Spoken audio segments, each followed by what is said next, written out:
মুআবিয়া কি ছিলেন? রাসূলের সাহাবী ছিলেন।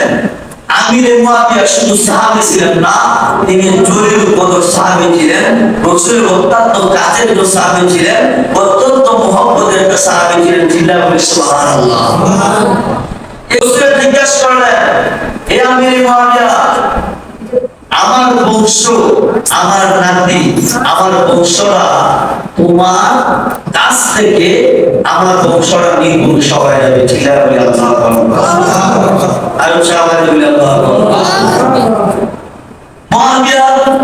আল্লাহ রাসূলকে বলতেছেন, হে আল্লাহ রাসূল, আমার কাছ থেকে যদি আপনার বংশরা নির্বংশ হয়ে যায়, আল্লাহ রাসূল আমার বিবাহ করে যদি আমার ঘরে যদি সন্তান জন্ম নেয়, আর ওই সন্তান যদি আপনার বংশকে ধ্বংস করে ফেলে, আমার জীবনেও আমি বিবাহ ফিরিয়ে মানে বলবো না।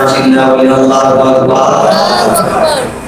মুআবিয়া কি বলেন, আমি জীবন চলে যাবে, বিবাহ করবো না। আমি আমার রাসূলের নাতি, আমার রাসূলের বংশ, আমার সন্তানের কাছে যদি এই নির্বংশ হয়ে যাবে, আমি বিবাহ কোনদিন করবো না। রাসূলের ভবিষ্যৎবাণীর মধ্যে বলেছিলেন সুবহানাল্লাহ। আর সবাই বলেন সুবহানাল্লাহ। আচ্ছা, সাহাবী যদি আমির মুআবিয়া যদি মুসলমান হয়ে থাকে, এমনকি স্বচক্ষে আল্লাহ রাসূলকে যিনি দেখতেন তিনি হচ্ছেন সাহাবী, উনি স্বচক্ষে দেখছেন, এমনকি উনি রাসূলের পিছনে নামাজ পড়ছেন, উনি যদি আমির মুআবিয়া যদি সাহাবী হয়ে থাকেন, মুসলমান হয়ে থাকেন, যে আল্লাহ রাসূলের সাহাবী কি বেদিকে বিবাহ করবে? আওয়াজ জামাত না, বেদিকে বিবাহ করবে, হিন্দু ফুলে বিবাহ করবে, কাকে করবে? মুসলমানের সন্তানকে বিবাহ করবে। তিনি কি করলেন? অনেক বৃদ্ধ বয়স হয়ে গেছে, তারপর বিবাহ প্রীতির মাঝে বসে না। তিনি বলেন, না, আমি যদি বিবাহ করি, আমার যদি সন্তান হয়, ওই সন্তানটা যদি ইমামে হাসান হুসাইনকে কদর করে ফোরাতের প্রান্তরে, কারবালার প্রান্তরে যদি তাদেরকে কষ্ট দেয়, না, আমি বিবাহ করবো না। তিনি অনেক বৃদ্ধ হয়ে গেছে, অনেক বয়স হয়ে গেছে, তিনি কি করবেন? বিবাহ প্রীতির মধ্যে বসলেন না। কিন্তু রাসূলের ৬৩ বছরের জিন্দেগির ভিতরে কোনো মিথ্যা কথা আছে? আছে। এবার আল্লাহর তরফ থেকে ওনার একটা রূপ দেওয়া হইল। এটা হইল একটা অসুস্থ দেওয়া হলো, যে অসুস্থর জন্য উনি বিবাহ করাই লাগবে। চিল্লায় বলি আল্লাহু আকবার। আরো সাহাবায়ে বলি আল্লাহু আকবার। যারা আজকে আসহাবিকার নজুম, আকাশের নক্ষত্র থেকে আল্লাহর সাহাবী দাবি, যারা আহসান হুসাইন বলে তাদের সাথে সাথে আমরা দাঁড়িয়ে লাগে নাচতাছি, মূলত তাদেরকে জিজ্ঞাসা করেন, তারা আমির মুআবিয়াকে সাহাবী মানে না। কেন মানে না? বলে এই দিনের বাবা দিকটা। নাউজুবিল্লাহ। কত নবীগণের বাবা হিন্দু ছিলেন, কত রাসূলগণের বাবা হিন্দু ছিলেন, কত সাহাবী বাবা হিন্দু ছিলেন। তাই বলে কি নবীজি যারা নবী বানানো হয়েছে, তাদেরকে পয়গাম্বর বানানো হয়েছে, মুসা নবীকে বানানো হয়েছে, ঈসা নবীকে বানানো হয়েছে, ওদেরকে আপনারা নবী বাতিল করে দেওয়ার দিতে হবে? তাদেরকে মানা করতে পারবেন? পারবেন? নবীর কত নবীগণের বাবাই ছিলেন হিন্দু। এমনকি আমাদের নবী, উনি ৬ বছরের কালা, ওনার মা গেছেন মারা, ওনার পেটে যখন উনি মা রেহেমের ভিতরে ছিলেন আমরা, তারপরে ওনার রেহেমের ভিতরে থাকাকালীন আব্দুল্লাহ গেছিলেন মারা, ওই সব কালামা তাদের ছিলেন না। নবী যখন আসেনি তাতে কালামা করতে আসবে, ছিলেন বলে আল্লাহু আকবার। তারপরেও আব্দুল্লাহ আমার আগে কোনদিন জাহান্নামী বলা যাবে না। কেউ যাবে না? উনি হচ্ছেন আমাদের আখিরি জামানা পয়গম্বরের মাতা এবং পিতা। চিল্লায় বলি সুবহানাল্লাহ। আরো সাহাবায়ে বলি সুবহানাল্লাহ। আর যারা আজকে হাসান হুসাইন বলে দুধ ফাটার মতো জড়াইতেছি, মূলত তাদের কাছে জিজ্ঞাসা করেন, তারা কি বলে জানেন? আমির মুআবিয়া বলি দুঃশরীর না, আমির মুআবিয়া বুঝি এই দিনের বাবা, এজন্য ওনাকে সাহাবী বলে মানা যাবে না। চিল্লায় বলি নাউজুবিল্লাহ। আরো সাহাবায়ে বলি নাউজুবিল্লাহ। হাসান হুসাইন কি যে আদর্শ, হাসান হুসাইনের রক্তলে জড়াইছেন ফোরাতের প্রান্তরে, হুসাইনকে জড়াইছেন। ওনার বাবাকে আজকে আমরা যারা ভোট দিয়ে যাচ্ছি, আমরা ওনার বাবাকে গালি দেওয়ার জন্য শহীদ হয়েছিলেন। বাবাকে গালি দেওয়ার জন্য শহীদ হয়েছিলেন না, ওনার বাবাকে গালি দেওয়ার জন্য শহীদ হয়েছিলেন না। ওনার বাবার আদর্শ, নবীর আদর্শ, হুসাইনের আদর্শ মানিয়া চলতে গিয়ে রক্ত দিয়েছেন, চিল্লাবে সুবহানাল্লাহ।